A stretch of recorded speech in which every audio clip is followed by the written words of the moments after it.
The real reason for this very sad and tragic killing. They're all over the internet. It's been 6 years. Is it still hard to believe that Blaze is gone? The facts of this case are not simple. They're not black and white. They're here in Orange County. I believe that this was a hate crime. Undercover officers made their move on Sam Woodward. The evidence will show that Samuel Woodward is guilty of homicide. The defendant is guilty of killing Blaze because he was gay. Blaze Bernstein was a 19-year-old college student from Orange County, California. He was studying at the University of Pennsylvania and was visiting his family during a school break in January 2018. On January 2nd, 2018, Blaze went missing after meeting a friend. 6 days later, his body was discovered in a shallow grave in Borrego Park, not far from his family's Lake Forest home. Blaze had been brutally stabbed 28 times. I lost my son. I lost the most precious gift. Part 1. The Night of the Murder. On the evening of January 2nd, 2018, Blaze Bernstein was at his family's home in Lake Forest, California, enjoying his winter break. That night, he arranged to meet Samuel Woodward, a former classmate from the Orange County School of the Arts. Blaze informed his parents that he was stepping out briefly, leaving behind his wallet, glasses, and other personal items, indicating he intended to return shortly. At approximately 9:30 p.m., Woodward arrived at the Bernstein residence to pick up Blaze. The two drove to Borrego Park, a local area they were both familiar with. According to later statements, they parked near the park's entrance and walked into the wooded area. Woodward claimed that during their walk, Blaze attempted to kiss him, which he alleged provoked a violent reaction. In a fit of rage, Woodward stabbed Blaze multiple times, resulting in his death. After the attack, Woodward buried Blaze's body in a shallow grave within the park. He then returned to his vehicle and drove home, attempting to cover his tracks. Phone records and surveillance footage later placed Woodward at the scene during the critical time frame, contradicting his initial statements to investigators. Part 2. Who was Blaze Bernstein? Blaze Bernstein was born on April 29, 1998 in California to parents Gideon Bernstein and Jean Pepper. The eldest of 3 siblings, Blaze grew up in a close-knit, supportive family that encouraged his intellectual and creative pursuits. From a young age, he was recognized for his sharp mind, empathetic nature, and boundless curiosity. As a student at the Orange County School of the Arts, Blaze thrived in the creative writing program. Teachers and peers described him as a deeply talented and hard-working individual with a unique ability to bring stories to life. His passion for writing extended into his college years, where he contributed to Pen Appetit, the University of Pennsylvania's food magazine. Blaze was pursuing a dual interest in psychology and pre-med, hoping to combine his love of science with his drive to help others. Beyond academics, he was known for his authenticity and courage. Openly gay, Blaze inspired those around him with his unapologetic approach to living his truth. His friends remembered him as someone who could make anyone feel seen and valued. Part 3. The Investigation. The investigation into Blaze Bernstein's disappearance and murder began on January 3, 2018, when his parents reported him missing. Blaze had last been seen the previous evening at around 11 p.m., leaving his family home in Lake Forest, California, to meet Samuel Woodward. He had left behind his glasses, keys, and wallet, suggesting he expected to return shortly. When Blaze failed to return home and missed a dentist appointment the following day, his family grew increasingly alarmed, leading them to contact the Orange County Sheriff's Department. The early search efforts. Law enforcement quickly launched an extensive search operation, focusing on Borrego Park, where Blaze had planned to meet Woodward. The Sheriff's Department search and rescue team, consisting of 25 members, scoured Borrego Park and adjacent wilderness areas such as Whiting Ranch from January 5th to January 7th. These efforts were methodical and deliberate, covering large expanses of brush, trails, and wooded areas. Investigators treated the case as a missing persons investigation, exploring multiple scenarios for Blaze's disappearance. As days passed without significant breakthroughs, the search expanded into nearby areas. Blaze's family, friends, and classmates joined the effort, distributing flyers and appealing for information through social media campaigns under the hashtag #FindBlaze. Breakthrough: the discovery of Blaze's body. The turning point in the case came on January 9, 2018, nearly a week after Blaze's disappearance. At approximately 2 p.m., investigators returned to Borrego Park for a focused search of the Foothill Ranch area. During this search, Blaze's body was discovered in a shallow grave, partially hidden in the bushes. Heavy rains in the days leading up to the search had washed away some of the dirt covering the grave, revealing Blaze's remains.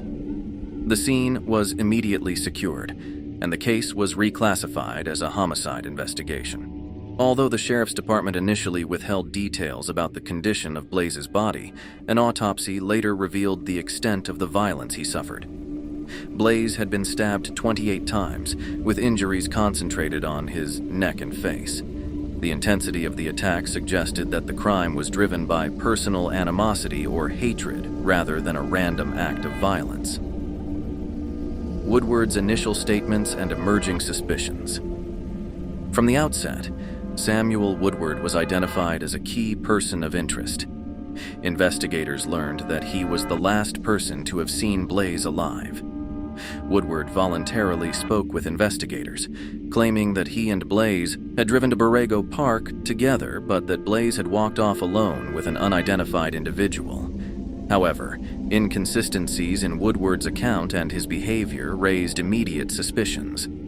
Woodward's statements were further undermined by physical evidence.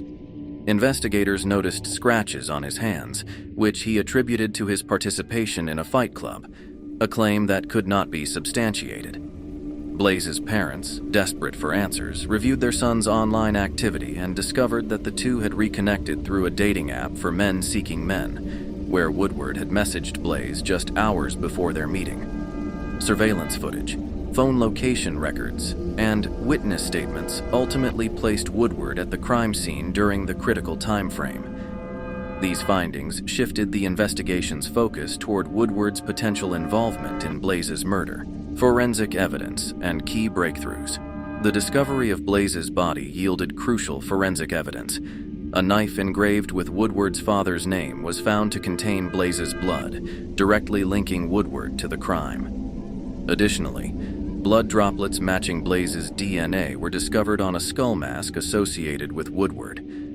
Prosecutors later argued that the mask symbolized Woodward's allegiance to Atomwaffen Division, a neo-Nazi extremist group.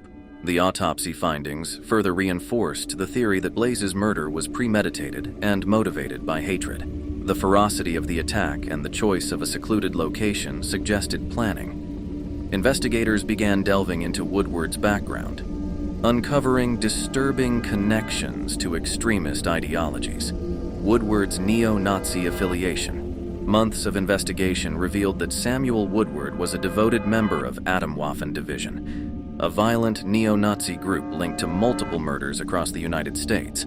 Evidence showed that Woodward had traveled to Texas to train with the group and actively participated in their forums. His online activity included hateful rhetoric targeting LGBTQ+ individuals and Jews, aligning with who Blaze was. A search of Woodward's belongings uncovered a hate diary in which he documented his strategy of luring gay men by pretending to be bisexual. The diary contained explicit slurs and hateful entries about humiliating LGBTQ+ individuals. Even after his arrest, Woodward continued drawing images associated with Atomwaffen's ideology, further solidifying the connection between his beliefs and the murder. Community and family involvement. We're here today to get your help to find our son. Please keep your eyes open for my baby. I want him home with me now. Throughout the investigation, Blaze's family played an active role in advocating for justice. Jean Pepper, Blaze's mother, spoke publicly about her son's compassionate nature and the devastating impact of his loss. She described him as a young man full of potential, adding, "He didn't deserve this. We need to ensure that whoever did this is brought to justice." The Orange County community rallied around the Bernstein family, organizing vigils and events to honor Blaze's memory. Local leaders and LGBTQ+ advocates called for justice. Recognition of investigative efforts. The investigative team's work did not go unnoticed. On March 10, 2020, the Anti-Defamation League, ADL, awarded the Orange County Sheriff's Department the Helene and Joseph Sherwood Family Prize for combating hate, recognizing their dedication to solving the case and addressing its hate crime component. This prestigious award highlighted their meticulous efforts to link Woodward's actions to his affiliation with the Adam Waffen Division. The ADL ceremony, held at the Skirball Cultural Center in Los Angeles, served as a moment to honor law enforcement agencies nationwide for their commitment to combating hate. Sheriff Coroner Don Barnes praised the investigative team's perseverance, stating, "The tenacious efforts and relentless pursuit of justice by the investigative team sent a clear message to our county. Hate will not be tolerated here." The arrest and charges. On January 12, 2018, 3 days after Blaze's body was discovered, Samuel Woodward was arrested at his home in Newport Beach. The arrest was supported by an overwhelming amount of evidence, including DNA, surveillance footage, and phone records, conclusively linking Woodward to the crime. He was initially charged with first-degree murder, but in August 2018, the Orange County District Attorney's Office added a hate crime enhancement, citing Woodward's extremist affiliations and the targeted nature of the attack. Orange County District Attorney Tony Rackauckus explained the significance of the hate crime enhancement, stating, "This was not just a murder. This was a targeted attack driven by hatred against a young man who represented everything his killer despised." We're looking for that evidence, and if and when we find it, we will charges and file that. Part 4. The arrest of Samuel Woodward. On January 12, 2018, Samuel Woodward was arrested at his Newport Beach home on suspicion of Blaze Bernstein's murder. The arrest affidavit detailed the evidence against him, including DNA matches, inconsistencies in his statements, and his association with extremist ideologies. Woodward's connection to the Adam Waffen Division was particularly alarming.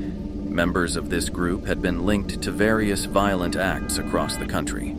Investigators found that, as we mentioned it earlier, that Woodward had attended training camps and participated in online forums where members discussed acts of violence against Jews and LGBTQ+ individuals. This affiliation provided a potential motive for the crime, suggesting that Blaze's sexual orientation and religion may have been factors in his targeting.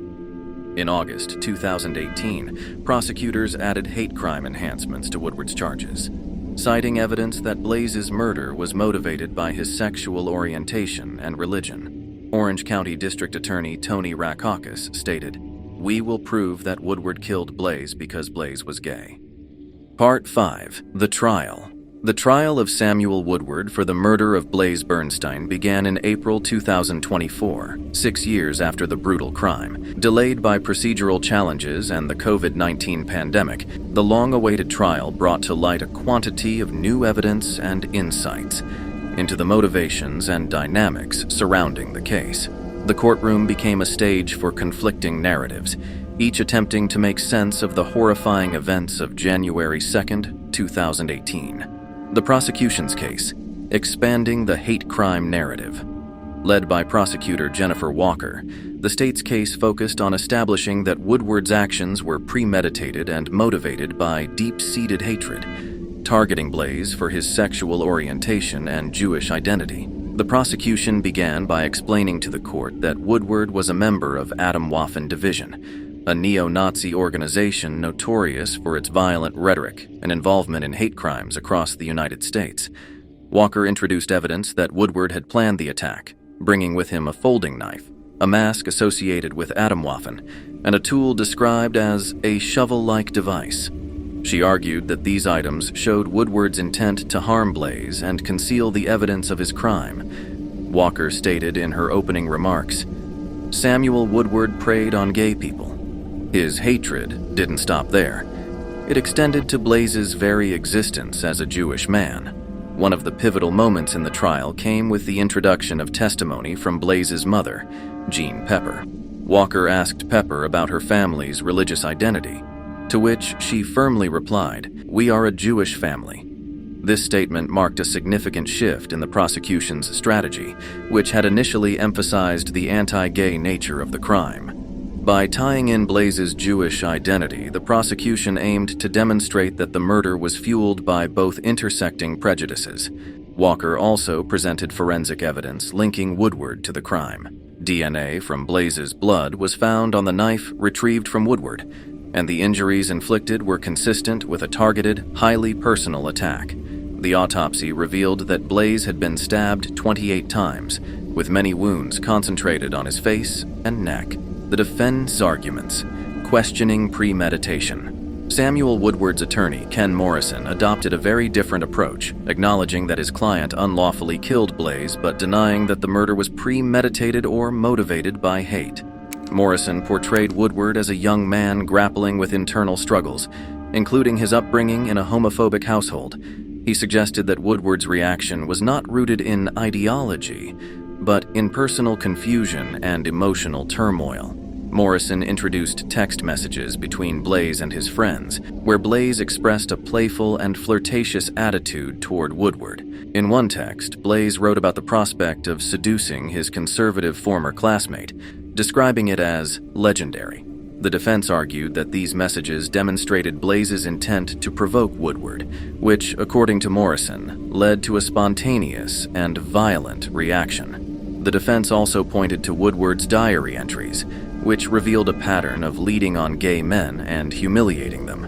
Morrison used these entries to argue that Woodward's behavior was shaped by deep-seated insecurities and internalized homophobia. While the prosecution viewed these writings as evidence of premeditation and a pattern of targeting gay men, the defense framed them as a reflection of Woodward's personal struggles, social media, and dating apps.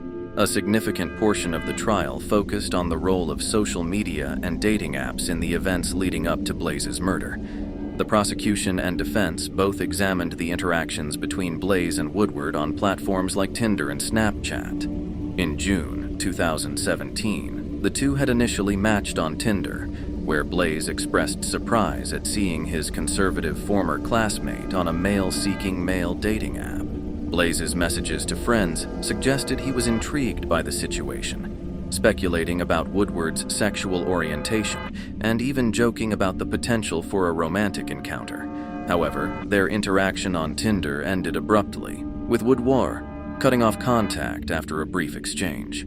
6 months later, the two reconnected on Tinder in January 2018, reigniting their conversation. This time, Woodward appeared apologetic for his previous behavior, claiming he had been going through a difficult period in his life. In one message, Woodward told Blaze, "I might make an exception for you," suggesting a willingness to explore their connection. The conversation eventually moved to Snapchat, where messages are typically ephemeral unless saved by users. The only preserved message from their exchange was Blaze sending Woodward his home address on the night of January 2nd. Prosecution's response to the defense. The prosecution countered the defense's argument by highlighting Woodward's extremist affiliations and history of hateful rhetoric. They presented evidence from Adam Waffen Division forums, where Woodward had expressed admiration for violent acts against minorities. Prosecutors argued that Woodward's actions were not a result of personal confusion, but a reflection of deeply ingrained hatred. Walker introduced chilling evidence from Woodward's diary, where he referred to gay men as sodomites and described humiliating them as a source of satisfaction. These entries painted a picture of a man who not only had hateful beliefs, but also took deliberate steps to enact them. In her closing argument, Walker urged the jury to consider the broader context of Woodward's actions. "This was not a crime of passion," she said. "It was a calculated act, rooted in hate, targeting Blaze Bernstein for who he was, a gay Jewish man who dared to live authentically." The verdict and sentencing. After weeks of emotional testimony and detailed evidence, the jury deliberated for several days before reaching a verdict on July 3rd. 2024. Samuel Woodward was found guilty of first-degree murder with hate crime enhancements, acknowledging that the crime was motivated by Blaze's sexual orientation and religion. The sentencing hearing on November 15, 2024, provided an opportunity for Blaze's family to address the court and reflect on their loss. Gideon Bernstein, Blaze's father, delivered a powerful statement saying, "Samuel Woodward took our son from us, but he cannot take Blaze's light, which continues to shine through the love and kindness he inspired."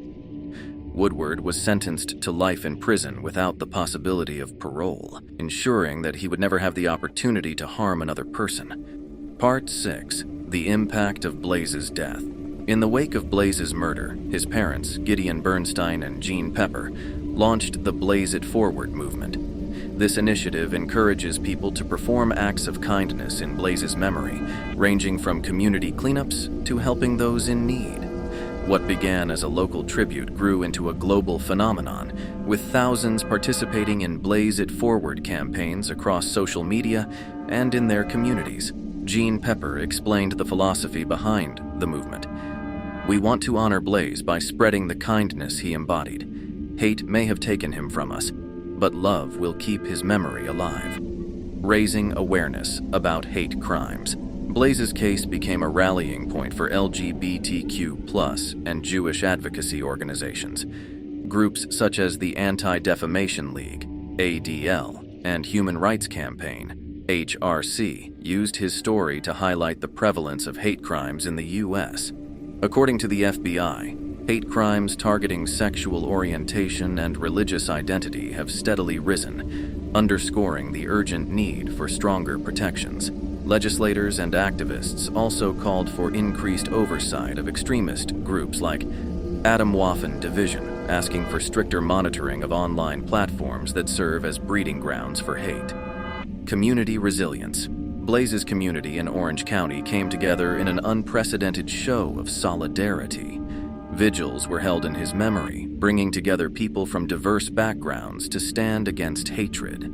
The Orange County School of the Arts established a scholarship in Blaze's name, supporting students in the creative writing program he once excelled in. Part 7. Conclusion. The murder of Blaze Bernstein was an act of senseless violence, driven by prejudice and hatred.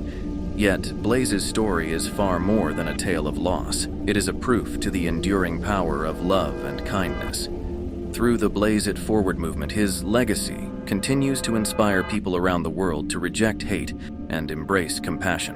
Blaze's life, though tragically short, is a powerful reminder of the dangers of unhealed hatred and the importance of standing up for inclusion and equality. As his parents eloquently put it, Blaze's light may have been stolen, but his spirit lives on in the acts of kindness inspired by his memory. All our thoughts go to Blaze's family. May he rest in peace.